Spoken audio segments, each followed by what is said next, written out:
नमस्कार मित्रांनो, स्वागत आहे तुमचं पुन्हा एका नवीन अशा रोमॅन्टिक लव्ह स्टोरीमध्ये. तर मग चला सुरुवात करूयात आजच्या या भागाला. अक्षय आशूला घेऊन एका नामांकित 5 स्टार हॉटेलमध्ये आला. त्यानं दोघांसाठी प्रायव्हेट एरियामध्ये टेबल बुक केला होता. हे हॉटेल गाथा आणि आशूचं फेवरेट हॉटेल होतं.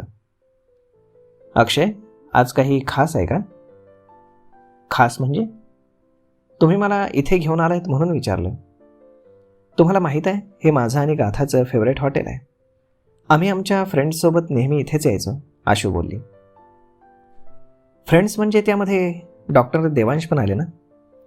अक्षयच्या या बोलण्यावरती आशूनं त्याच्याकडे चमकून पाहिलं. मला माहीत आहे सगळं, अक्षय बोलला आणि आशू अजूनच गोंधळली. सगळं म्हणजे काय? हेच की तुम्ही खूप छान फ्रेंड्स होतात. गाथाला डॉक्टर खूप आवडायचा. त्याला मिळवण्यासाठी तिने फार प्रयत्न केले. त्याला मिळवण्यासाठी नाही तर त्याचं प्रेम मिळवण्यासाठी. पण त्याला तिच्या प्रेमाची बिलकुल कदर नाही. काय नाही केलं गाथानं त्याच्यासाठी. त्याचा जीव वाचवण्यासाठी स्वतःला त्याच्या स्वाधीन केलं आणि तो या सगळ्या गोष्टी विसरला. त्याला पाहिलं ना, असा राग येतो ना मला, त्याचा जीव घ्यावासा वाटतो. आशू रागात बोलली आणि अक्षयने भीतीनं अंगठा गिळला. आशू ऐक ना, मी इथे अजून कोणाला तरी बोलावलंय. कोणाला? तू रागावणार नसशील तर सांगतो, अक्षय भीत भीत बोलला. मी का रागावू? तुमचा कोणी फ्रेंड आहे का की कोणी एक्स गर्लफ्रेंड? आशू हसून बोलली. फ्रेंड आहे आणि काय? तो तुझाही फ्रेंड आहे, म्हणजे आधी होता. माझा फ्रेंड? माझा असा कुठला फ्रेंड आहे जो तुमचाही फ्रेंड आहे? ती आठवण्याचा प्रयत्न करत बोलली. डॉक्टर देवांश देसाई, अक्षय भीतीनं औंढा गिळत बोलला आणि आशू आश्चर्यानं त्याच्याकडे पाहत होती. त्याला तुझ्याशी भेटायचं होतं म्हणून मी तुला आज इथे घेऊन आलोय. आशूला खूप राग आला आणि ती रागानं उठून उभी राहिली. Ashu, I am sorry. हे बघ, तू अशी रागवू नकोस. त्याचं काय म्हणणं आहे ते एकदा ऐकून तर घे. अक्षय तिला समजावतच होता की तेवढ्यात देव तिथं आला. त्याच्या हातामध्ये फुलांचा बुके आणि तिचे आवडते महागडे चॉकलेट्स होते. त्याला पाहून तिच्या रागाचा पारा अजूनच चढला. ज्याच्यामुळे माझ्या बेस्ट फ्रेंडचं पूर्ण लाईफ स्पॉईल झालं त्याचं मी काय ऐकून घेऊ? आशू रागानं देवकडे पाहत बोलली. आशू प्लीज, माझं एकदा ऐकून घे, देव बोलला. अक्षय, तुम्ही हे ठीक नाही केलं. या व्यक्तीमुळे माझ्या गाथानं खूप काही सहन केलंय. 1 मिनिटभर देखील एकमेकांना न सोडून राहणारे आम्ही, या व्यक्तीमुळे 4 वर्ष आम्ही एकमेकांपासून लांब राहिलो. ही 4 वर्ष तिच्याशिवाय मीही किती मुश्किलीनं काढली आहेत याचा अंदाज नाही तुला, देव बोलला. काय गमावलं तुम्ही? पण देवकडे याचं उत्तर नव्हतं. माझ्या गाथानं तिचं सगळं गमावलं. तिचे बाबा गेले. त्यावेळी बिचारीला तर माहीतही पडलं नाही की त्यांचे अंतिम संस्कार सुद्धा ती करू शकली नाही. त्यांना अखेरचा निरोप सुद्धा तिला देता आला नाही, केवळ तुमच्यामुळे, आशू रागात बोलली. गाथा माझ्यावर देखील हेच आरोप करत होती. ती माझ्यावर असे आरोप का करत होती आशू? काय काय घडलंय मला सगळं जाणून घ्यायचंय आशू. प्लीज मला सगळं सांग, देव कळवळून बोलला. बघितलं अक्षय, या माणसाची नीच वृत्ती. सगळं करून जसं काही मी काही केलंच नाही असं दाखवतोय. आशू प्लीज, माझ्या आईबाबांची शपथ, मला काही माहीत नाही. लग्न मोडल्यानंतर मी सरळ फार्म हाऊसवरती निघून गेलो. माझा कुणाशी काही कॉन्टॅक्ट नव्हता. वाटल्यास तू शिवला विचार. बरोबर, त्यावेळी तुमचा कुणाशी कॉन्टॅक्ट नव्हता कारण तुम्ही जाणून बुजून कुणाशी कॉन्टॅक्ट ठेवला नाहीत आणि म्हणून तुम्हाला माहीत नाही. नो आशू, तुझा काहीतरी गैरसमज होतोय. मी फार्म हाऊसवरती स्वतःला कोंडून घेतलं होतं. घडलेल्या सगळ्या गोष्टी विसरण्यासाठी मी दिवस रात्र नशेत होतो. मला खरंच काही माहीत नाही. त्याला आयुष म्हणतात. देव न समजून तिच्याकडे पाहू लागला. खरं तर तुम्हाला गाथाशी लग्न करायचं नव्हतं. त्या घटनेमुळे तुमच्यावरती दबाव आला आणि तुमची इमेज वाचवण्यासाठी तुम्ही गाथाशी लग्नाचं नाटक केलं. तुमचा सगळा प्लॅन हा होता. हे लग्न अर्धवट सोडून तुम्ही बरोबर कसे आहात हे जगाला दाखवून द्यायचं होतं. हो ना, आशू बोलली. नाही आशू, गाथाचं जितकं माझ्यावर प्रेम आहे तेवढंच माझंही तिच्यावर आहे. ती घटना तर नंतर घडली. त्याआधी मला तिच्यावर असलेल्या प्रेमाची जाणीव झाली होती आणि ही गाथालाही माहीत आहे. पण तिला हे माहीत नव्हतं की तुमच्यात आणि ममतामध्ये देखील प्रेमसंबंध आहेत. स्वतःच्या प्रेमाला दुसऱ्या मुलीसोबत बेडमध्ये पाहून तिला काय वाटलं असेल याची तुम्ही कल्पनाही करू शकत नाही. व्हॉट? देव आश्चर्यानं बोलला. नव्हतं करायचं तिच्याशी लग्न तर मग का असा खेळ खेळलात? तिनं तुमच्यासाठी एवढं बलिदान देऊनही ती या लग्नाला तयार नव्हती. ती नाहीच म्हणत होती. तुम्ही तिला फोर्स केलं, तुम्हीच तिला मागणी घातलीत. बिचारी माझी भोळी गाथा, भुरळ पडली तिला तुमची आणि तुमच्या जाळ्यात अडकली. खरं तर तुमची आणि तिची भेटच व्हायला नको होती. ना तुम्ही एकमेकांना भेटला असतात, ना ती तुमच्या प्रेमात पडली असती, ना हे सगळं घडलं असतं. आशू रडत बोलली. तू मला काय बोलायचंय ते बोल. मी सगळे आरोप स्वीकारायला तयार आहे. पण या सगळ्यांसाठी मी कारणीभूत कसा हे तरी मला सांग प्लीज. देव कळवळून बोलला. तुम्ही लग्न मोडल्यानंतर काकांना हार्ट अटॅक आला. हॉस्पिटलमध्ये त्यांच्यावर सर्जरी करण्यात आली.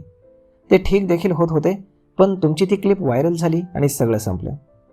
गाथाला याबद्दल तुमच्याशी भेटायचं होतं म्हणून ती तुम्हाला भेटायला तुमच्या फार्म हाऊसवर आली आणि तिथे तुम्हाला आणि त्या ममताला एकत्र पाहिलं. ममता तिथं माझ्या काळजीपोटी आली होती.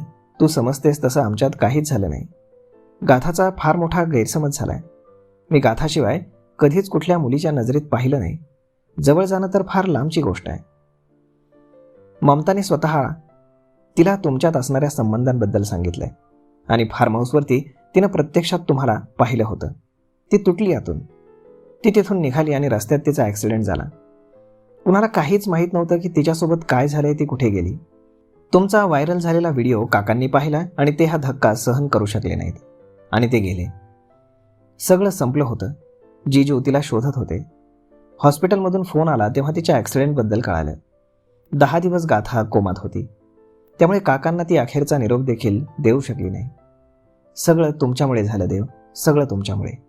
आणि तरीही तिनं माफ करावं आणि नवीन सुरुवात करावी अशी अपेक्षा ठेवता तुम्ही. किती स्वार्थी आहात तुम्ही. तुम्ही एक डॉक्टर म्हणून खूप ग्रेट असालही, पण एक व्यक्ती म्हणून नीच आहात. असं म्हणून आशू डोळे पुसत तिथून निघून गेली. अक्षय तिच्या मागे गेला. देव शॉक होऊन तिथेच बसला. गाथासोबत इतकं सगळं घडलं आणि त्याला त्याची जराही कल्पना नाही. खरंच कशी माफ करेल ती त्याला. तिच्या जागी तो असता तर त्यानेही केलं नसतं. आशू ऐक ना, आय एम सॉरी. अक्षय आशूच्या मागे जात बोलला. मला तुमच्याशी अजिबात बोलायचं नाही अक्षय. ठीक आहे बोलू नकोस, पण गाडीत बस, मी तुला घरी सोडतो. माझी काळजी करण्याची गरज नाही, मी जाईन टॅक्सीनं. असं म्हणून तिनं टॅक्सी थांबवली आणि त्यात बसली. आशू प्लीज यार, आय एम सॉरी, मी सोडतो ना तुला, अक्षय बोलला. काही गरज नाही भैया, सरदेसाई ऑफिस चलो. आशू रागानं त्याच्याकडे पाहत बोलली आणि टॅक्सी निघाली. अक्षय बिचारा फेस करून जाणाऱ्या टॅक्सीकडे पाहत होता. थोड्या वेळानं अक्षय पुन्हा देवजवळ आला. डॉक्टर, तुमच्यामुळे माझं लग्नही धोक्यात आलंय, अक्षय क्यूट फेस करत बोलला. डोंट वरी, तिचा राग जास्त वेळासाठी नसतो, देव बोलला. नक्की ना, अक्षय बोलला. 100%. तू कम्प्युटर इंजिनियर आहेस ना? हो. गुड, चल माझ्यासोबत. कुठे? माझ्या फार्म हाऊसवर. कशाला? ते तिथे गेल्यावर सांगतो, कम. आणि माझी गाडी? इथेच असू दे, ड्रायव्हर घेऊन जाईल. ठीक आहे. मग दोघेही देवच्या फार्म हाऊसवरती गेले. इकडे आशू सरपोतदार ऑफिसमध्ये आली. ती तडक गाथाच्या केबिनमध्ये गेली. गाथा आणि राजन लॅपटॉपमध्ये डोकं घालून बसले होते. तिच्या धाडकन येण्यानं दोघांनीही चमकून तिच्याकडे पाहिलं. आशू, काय झालं? गाथा बोलली. तो डॉक्टर कोण समजतो स्वतःला? आशू बोलली. काय झालं? राजन बोलला. त्यानं मला भेटण्यासाठी अक्षयची मदत घेतली. फार राग येतोय मला. मी बोलणारच नाही आता त्याच्याशी. त्याच्याशी लग्न देखील करणार नाही. का? राजन बोलला. कारण तो त्या डॉक्टरचा मित्र आहे. मग काय झालं? राजन बोलला. गाथाचा दुश्मन तो माझा दुश्मन आणि त्या दुश्मनाचा दोस्त देखील दुश्मनच. मग मी दुश्मनासोबत लग्न कसं करू? आशू बोलली. पॉइंट, राजन बोलला आणि तिच्या बालिश बोलण्यावरती हसू लागला. Shut up Rajan. आशू, असं काही नसतं. अक्षय फार चांगला मुलगा आहे, गाथा बोलली. चांगला आहे, पण त्याची त्या डॉक्टरची मैत्री आहे आणि तुला हर्ट होईल असं मी काही करणार नाही. अक्षय त्याचा मित्र आहे तर असू दे ना, त्यामुळे तू तुझं नातं का तोडतीयस? आणि मला सांग, त्यानं तुला भेटायला का बोलावलं? गाथा बोलली. तुझ्याबद्दल विचारत होता. काय? हेच की काका गेले तेव्हा तू कुठे होतीस? नेमकं काय घडलं सगळं विचारत होता. तू काय सांगितलंस? राजन बोलला. जे खरं आहे तेच सांगितलं. आशून मग घडलेला सगळा प्रकार त्याला सांगितला. ते ऐकून आता राजन काळजीत पडला. कारण आता देव ममताला जाब विचारणार, खरं खोटं करणार आणि भीतीपोटी ममता सगळं खरं ओकणार. तुम्ही बोला, मी माझ्या कामाला जातो, राजन असं बोलला आणि केबिनच्या बाहेर पडला. त्याच्या केबिनमध्ये येऊन त्यानं लगेच ममताला फोन केला. बोल, ममता बोलली. तू कुठे आहेस? हॉस्पिटलमध्ये. अजून कुठे असणार? जितक्या लवकर होईल तितक्या लवकर हॉस्पिटल सोड. मी तर म्हणतो हा देश सोड. व्हॉट? तुझं काय डोकं फिरलंय का? काही काय बरळतोयस? डोकं नाही, ग्रह फिरलेत आणि तेही तुझे. मला समजेल असं सांगशील का? देवला सगळं कळलंय की त्यानं आशूचं सगळं बोलणं मग तिला सांगितलं. ते ऐकून ममताचं हृदय भीतीनं धडधड करू लागलं. आता काय करू? त्याला आपल्याबद्दल सगळं कळेल आणि नंतर? नो नो नो, मला फार भीती वाटतेय. हे बघ, पॅनिक होऊ नकोस, थंड घे. तू जितक्या लवकर होईल तितक्या लवकर मुंबई सोड. तुझ्याकडे पासपोर्ट आहे का? हो. गुड. 2-3 दिवस कुठेतरी लपून राहा. तोपर्यंत मी तुला भारताबाहेर पाठवण्याची व्यवस्था करतो. आणि हो, तू कुठे जातीयस ते कोणालाही सांगू नकोस. तुझ्या आईबाबांनाही नको.